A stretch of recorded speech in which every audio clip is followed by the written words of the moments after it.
일부 요약. 홀어머니를 모시는 가난한 민주는 부잣집 딸인 서윤을 만나 결혼을 했다. 결혼식 준비 과정에 가난 때문에 민주는 서윤의 가족으로부터 심한 대우를 받고, 지병이 있었던 민준의 어머니 지은은 결혼식 다음 날 돌아가시고 만다. 깊은 좌절에 빠진 민주는 어머니의 핸드폰에서 충격적인 메시지를 듣게 된다. 민준아, 난 내 친엄마가 아니야. 내 친엄마는 내 언니야. 난 사실 너의 이모란다. 그렇다. 지은은 민준의 양모였다. 민준의 아버지는 대기업 회장의 운전수로 그 집의 큰 딸, 즉 지은의 언니와 사랑에 빠졌다. 그 딸은 선천적으로 눈이 보이지 않았고, 그럼에도 둘은 깊이 사랑하여 임신까지 하였다. 결국 둘은 악마 같은 아버지 이동철에 의해 집안에서 쫓겨나게 되고, 그 와중에 민준의 아버지는 사고로 사망한다. 민준의 친모는 충격으로 절에 들어가 스님이 되었으며, 아기 민준은 이모인 지은이 맡아서 기르게 된 것이다. 지은은 생전에 이런 사실을 민준에게 전혀 이야기하지 않았고, 세상에 우리 둘뿐이라고 말해왔으나 본인의 생이 많이 남지 않았음을 느꼈을 때 홀로 남겨질 민준이 걱정되어 이런 방식으로라도 사실을 알려주기로 맘을 먹게 된 것이었다. 민준의 혼란함은 가늠할 수가 없었고, 이 사실을 또 서윤에게 말해야 하나 고민이 된다는 것이 허탈하고 자괴감이 들었다. 민주는 이 모든 것이 자기 탓인 것 같아 죄책감에 괴로움을 떨칠 수가 없었고, 이로 인해 서윤과의 관계도 소원해졌다. 처갓집 식구들은 사람같이 보이지도 않았다. 너무도 미웠고 원망스러웠다. 저들이 어떤 자격으로 우리 엄마와 나를 괴롭히는 건지 이해를 할 수가 없었고, 저런 사람들도 세상에 사는구나 하며 놀랄 뿐이었다. 제1장 새 가족을 찾아서. 민주는 친엄마를 찾아가야 하나 하는 고민을 하면서 하루하루가 지나갔다. 그러면서 점차 영혼 없이 살아가는 일상을 살기 시작했다. 서윤의 등살에 처갓집에 가서 앉아 있으면 민주는 늘 가장자리에 있었다. 소파의 끝, 식탁의 구석, 대화의 마지막 자리. 장인도 신문을 펼친 채 민준을 보지 않았고, 장모도 민준에게 별 관심이 없었다. 서윤만 그 사이에서 계속해서 안절부절이었다. 민준은 그 집에서 사위가 아니었다. 언제든 없어져도 상관없는 지나치는 사람 같았다. 민준은 생각했다. 내가 뭘 이 사람들에게 잘못했지? 잘못은 저들이 한 것 아닌가? 이해도 안 됐고 기분도 나빴다 아니 화가 났다. 처갓집에서의 식사 시간은 민준에게 가장 긴 시간이 되었다. 그 자리에 앉아 있는 것 자체가 점점 숨이 막혔다. 거기에 그들은 민준에게 한술 더 뜨기까지 했다. 요즘 회사는 어때? 장인의 질문은 관심이 아니라 점검이었다. 민준이 대답하면 장모는 늘 덧붙였다. 그런 걸로는 나중에 애 키우기 힘들지. 그 말은 조언처럼 들렸지만 결국 결론은 하나였다. 너는 아직 부족하다. 민주는 그 말에 반박하지 않았다. 설명도 하지 않았다. 예전에는 열심히 설명했으나 이젠 할 필요를 느끼지 못했다. 그래서 식사가 끝나면 민주는 늘 화장실로 향했다. 변기 뚜껑을 닫고 앉아 휴대폰을 들여다보며 시간을 보냈다. 아무 의미 없는 기사를 스크롤하고 관심도 없는 댓글을 훑어보며 그저 시간이 지나기를 기다렸다. 그날 밤 민주는 결정했다. 다음 날 친엄마를 찾아가기로. 날 무시하고 나의 배경, 나의 재산으로만 판단할 뿐 날 인정해주지 않는 무늬만 가족이 아닌 실제 나의 가족을 찾기로 했다. 친어머니께서는 앞이 안 보이는 스님이셨지만 민준을 한 번에 알아보셨다. 지난 날의 슬픈 이야기도 알게 되었다. 민준은 이 세상의 외톨이가 아니었다. 그리고 얼마 후 어머니를 통해 친할아버지도 찾게 되었다. 새로운 가족이 생겼다. 민주는 고민 끝에 서윤에게 본인의 결심을 이야기했다. 서윤아, 나 우리 할아버지 모셔오고 싶어. 저렇게 혼자 외롭게 사시게 둘 수 없어. 서윤은 바로 대답했다. 그렇게 하자고. 민주는 고마워서 눈물이 흘렀다. 자신이 유일하게 믿을 수 있는 사람까지 자기의 마음을 이해 못해주면 어떻게 하나 하며 몇일 밤을 고민했던 터였다. 서윤은 그녀의 부모와는 다른 사람이었으나 민주는 마음의 상처가 심해 이조차 잊고 있었던 것이었다. 하지만 서윤에게도 고민은 있었다. 자신의 친정 부모에게 이 사실을 알릴 자신은 없었다. 민주는 다음 날 할아버지 병주를 모셔왔다. 한사코 반대하시는 걸 사정하여 한 달이라도 좋으니 같이 살자며 이 손자의 소원이라고 졸랐다. 서윤도 반갑게 맞이했다. 잠시라도 행복한 시간이 찾아왔고 민주는 이 행복이 계속되었으면 하고 바랬다. 제2장 갈등의 시작. 그러던 와중에 이들에게 기쁜 소식이 찾아왔다. 서윤이 임신을 한 것이다. 세 사람은 눈물을 흘리며 서로 기뻐했다. 민주는 이제 행복한 날들만이 올 것으로 기대하기에 충분했다. 돌아가신 어머니가 우리를 위해 선물을 주신 것이라 믿었다. 그러던 어느 날 서윤이 정기 검진을 위해 병원을 가야 했다. 민준이 그날은 바빠서 동행을 못하게 되자 서윤은 친정엄마와 함께 갔다. 하지만 병주는 그 사실을 몰랐고 손주 며느리가 걱정이 되어 집 밖에 나와 기다리고 있었다. 멀리서 돌아오는 서윤의 모습을 보고 병주는 반갑게 손을 흔들면서 맞았지만 그 모습을 서윤의 엄마가 그 모습을 보았다. 이상한 낌새를 느낀 장모가 서윤에게 다그쳐 물었다.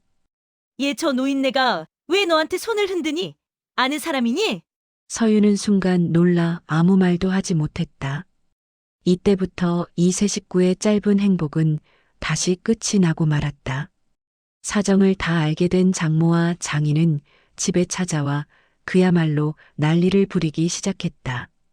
아니 이제 병수발 할 필요 없겠네 하고 안심했더니 이건 더 늙은이가 나타나서 진짜 저 노인네가 할아버지라고? 그리고 친엄마가 따로 있어? 맹인 스님이랍니다. 내가 뭘 했어? 이 결혼을 허락하면 안 되는 거였다고. 서윤을 강제로 집에 데려가면서 끝까지 아나무인이었다. 잘 듣게 김서방 자네 위에 하는 말이야. 할아버지도 염치가 좀 있으세요. 누굴 또 고생시키려고. 그날 이후 민주는 그들과 가족의 끈을 놓았다. 서윤과의 대화도 점점 줄어들었다. 장인과 장모를 순순히 따라간 서윤의 속내도 궁금했고 혼란스러웠다. 전화를 하게 되면 결국 다툼으로 끝났고 다툼 뒤에는 늘 같은 말이 남았다. 나도 이제 힘들어 오빠가 선택해. 민주는 그 질문에 답하지 않았다. 그 질문에는 이미 민준의 삶이 고려되어 있지 않았기 때문이다. 서윤의 질문은 민준의 선택을 이해하려는 게 아니라 민준의 선택을 철회하게 만들려는 것이었다. 며칠 뒤 병주는 민준에게 말했다. 민준아, 내가 다시 나가. 손주 며느리 데리고 와서 살아야지. 민주는 말렸다. 그러나 병주는 고개를 저었다. 내 인생을 망치지 마라.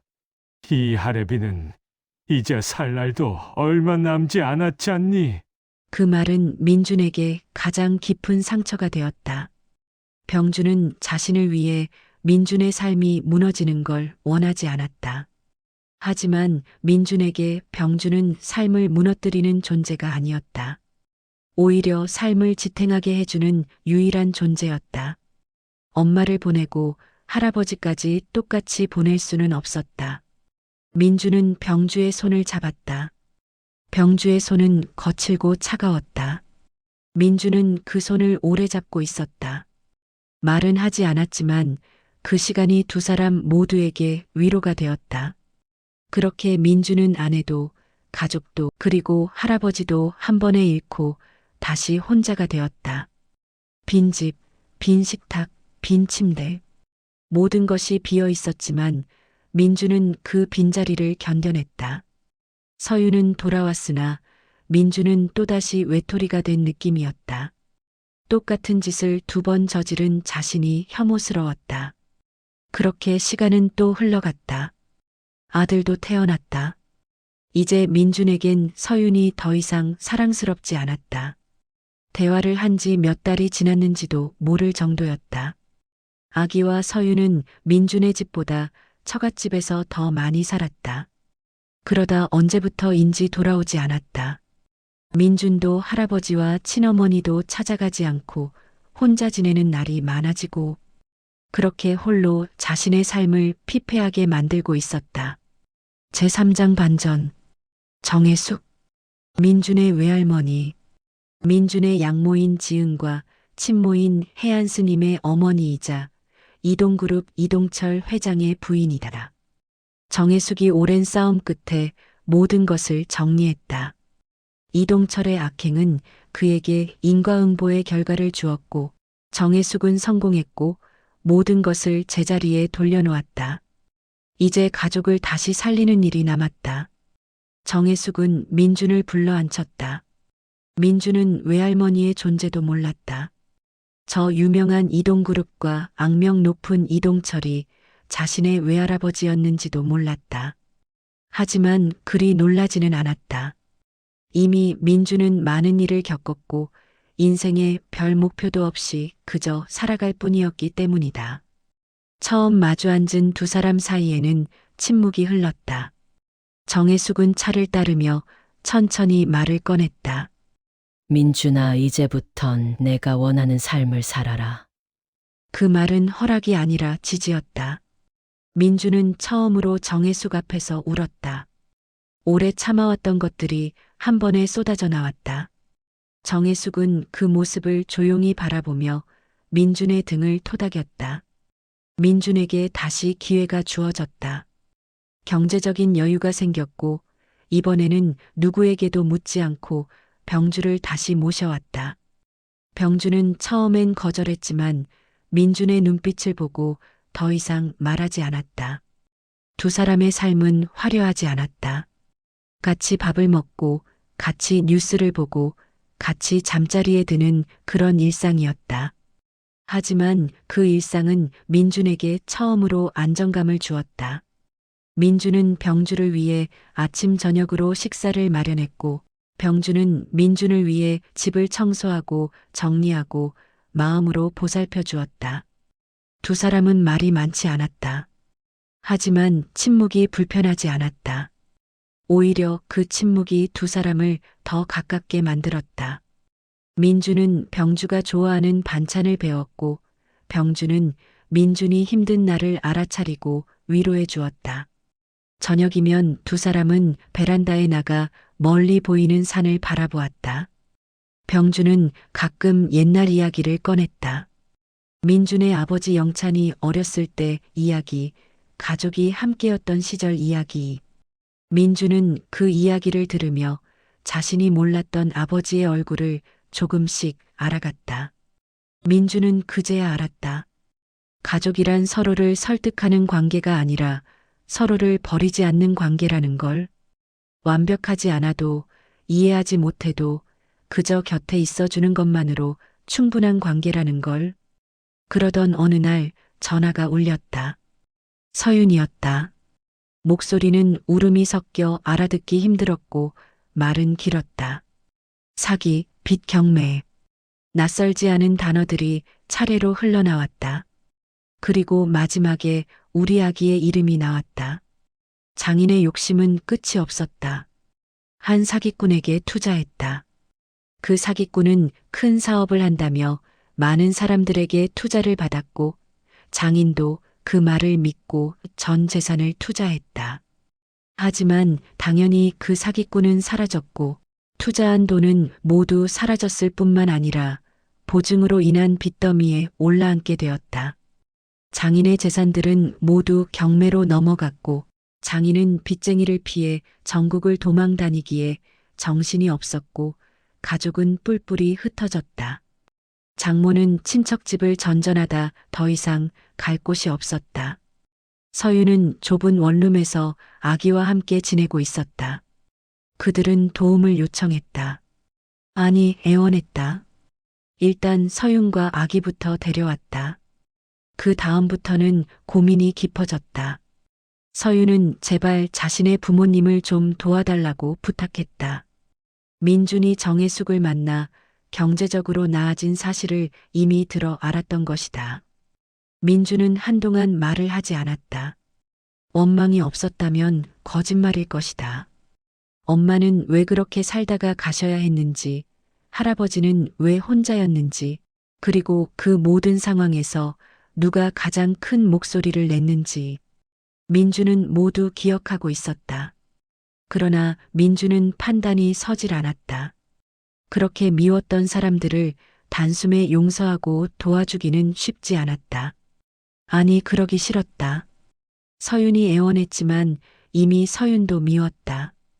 우리 아기의 엄마라는 사실만 아니라면 만날 일도 없을 거라고 생각하며 살아왔다. 할아버지에게 물었다. 당연히 도와주자고 하셨다. 또 본인이 나가 살 테니 민준 보고 모시고 살라고 하셨다. 민주는 당연히 그렇게 하지 않았다. 외할머니 정혜숙에게 상의할 수밖에 없었다. 정혜숙은 민준의 이야기를 듣고 고개를 끄덕였다. 하지만 그녀의 처방은 명확하고 분명했다. 일단 장인과 장모는 정혜숙의 회사에서 계약직으로 일하게 되었다. 장인은 배송팀, 장모는 생산팀. 회장의 사돈이 아니고 일개 회사원으로. 그들은 처음으로 자신의 이름으로만 평가받는 자리에 섰다. 숙식은 회사의 기숙사를 이용하게 했다. 절대 돈을 빌려주거나 집을 구해주거나 하지 않았다. 또한 정혜숙은 절대로 채무를 해결해주지 않았다. 그들의 채무는 스스로 갚게 했으며 급여의 일부를 제하고 직접 채권자들에게 보내줬다. 다 갚기에는 턱없이 모자라는 금액이었으나 채권자들은 정혜숙을 믿고 기다려주었고 그들도 그 외에 방법은 없었다. 장인과 장모는 어쩔 도리가 없었다. 이 자리라도 없으면 그들의 삶은 더욱 어려워질 뿐이었다. 서유는 불만을 표했다. 부모에게 더 나은 자리를 달라고 말했다. 민주는 잠시 침묵했다. 그리고 짧게 말했다. 그 자리가 내가 주는 자리가 아니야. 그리고 난 그 자리도 사실 회장님께 고마울 따름이야. 너에겐 부모님이지만 회장님껜 그냥 남이야. 그것도 나를 그토록 괴롭힌. 그 말로 대화는 끝났다. 서유는 더 이상 말하지 않았다. 민준도 더 이상 설명하지 않았다.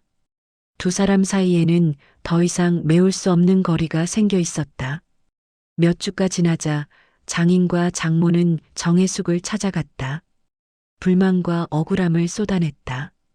자신들이 왜 이런 대우를 받아야 하는지, 왜 우리를 도와주지 않는지, 왜 가족인데 이렇게 차갑게 대하는지. 정혜숙은 조용히 듣고 짧게 말했다. 가족이란 이들에게 함부로 대하시던 분들이 이제 와서 가족을 말하시네요. 당신들에게 가족이란 단어를 올릴 자격이 있나요? 그 말에 장인과 장모는 더 이상 할 말이 없었다. 정혜숙은 그들을 보내며 마지막으로 말했다.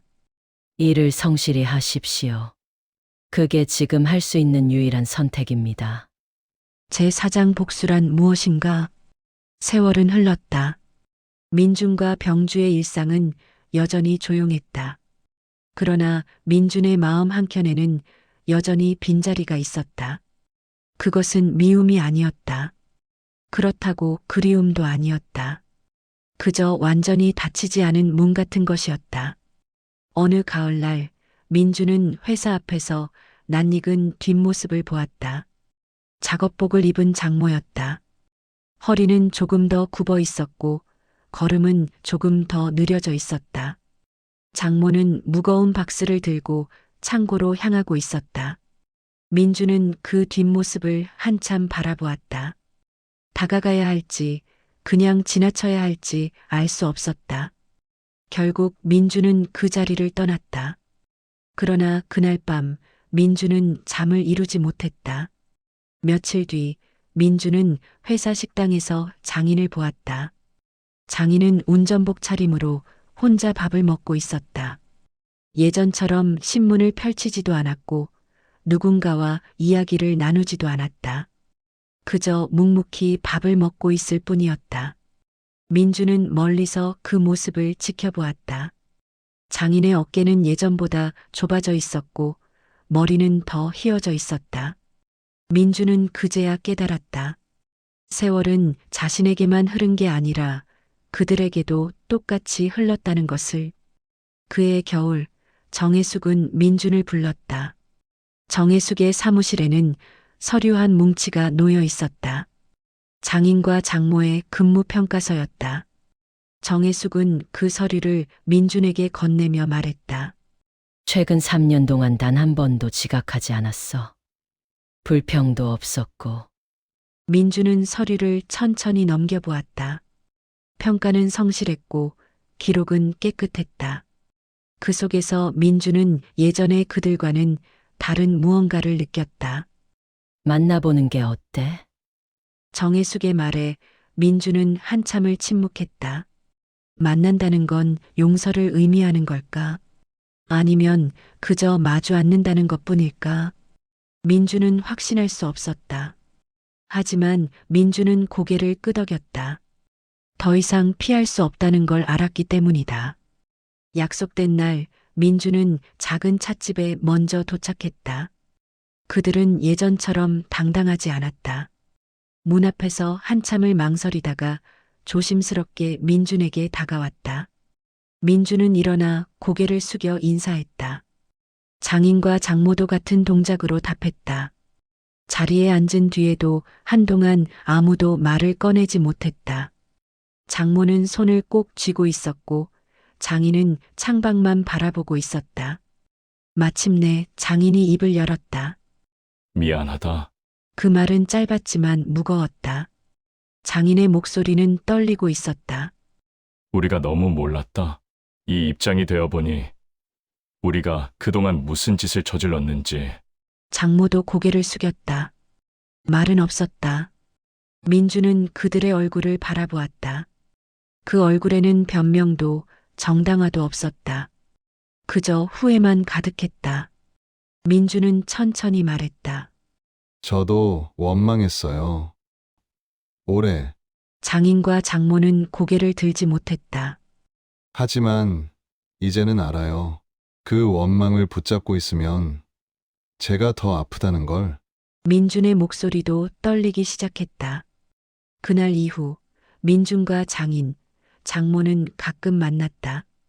자주는 아니었지만 한 달에 한 번씩 짧은 식사를 함께 했다. 대화는 많지 않았다. 그러나 그 침묵은 예전처럼 무겁지 않았다. 오히려 편안했다. 민주는 그들이 완전히 바뀌었다고 생각하지 않았다. 사람은 쉽게 바뀌지 않는다는 걸 알았다. 다만 그들이 노력하고 있다는 건 느낄 수 있었다. 그리고 그 노력만으로도 충분했다. 그날 민준과 서윤, 병주 세 사람은 오랜만에 한자리에 앉았고 민준이 장인과 장모를 만난 이야기를 해주었다. 서윤이 눈물을 흘리기 시작했고 민준이 주저했다. 병주가 먼저 다가가서 서윤을 안아주었다. 서윤의 감정은 주체할 수가 없었다. 그동안 본인의 행동이 할아버지에게 너무 죄송스러워 눈물을 참을 수가 없었다. 민주는 엄마를 죽게 만들었다고 원망했던 사람들을 용서한다는 것이 엄마를 배신하는 것 같아 마음이 안 좋았다. 다신 용서하지 않으리라 다짐한 것이 한두 번이 아니었다. 하지만 이 모든 것들은 세월이 지나니 자연스럽게 변해갔다. 이것이 가족이란 것인가 하는 생각이 스쳤다. 민준과 서윤 두 사람은 더 이상 말하지 않았다. 말로는 다 담을 수 없는 것들이 있다는 걸 알았기 때문이다. 그저 같은 하늘을 바라보며 같은 바람을 느끼는 것만으로 충분했다. 용서는 한순간에 이루어지지 않는다. 그것은 긴 시간과 작은 노력들이 쌓여 만들어지는 것이다. 민주는 그들을 완전히 용서했다고 말할 수 없었다. 하지만 더 이상 미워하지도 않았다. 그저 각자의 자리에서 각자의 방식으로 조금씩 가까워지고 있을 뿐이었다. 하지만 계속해서 엄마가 너무나 보고 싶었고 엄마한테 너무나 미안했다. 민주는 눈물이 멈추지 않았다.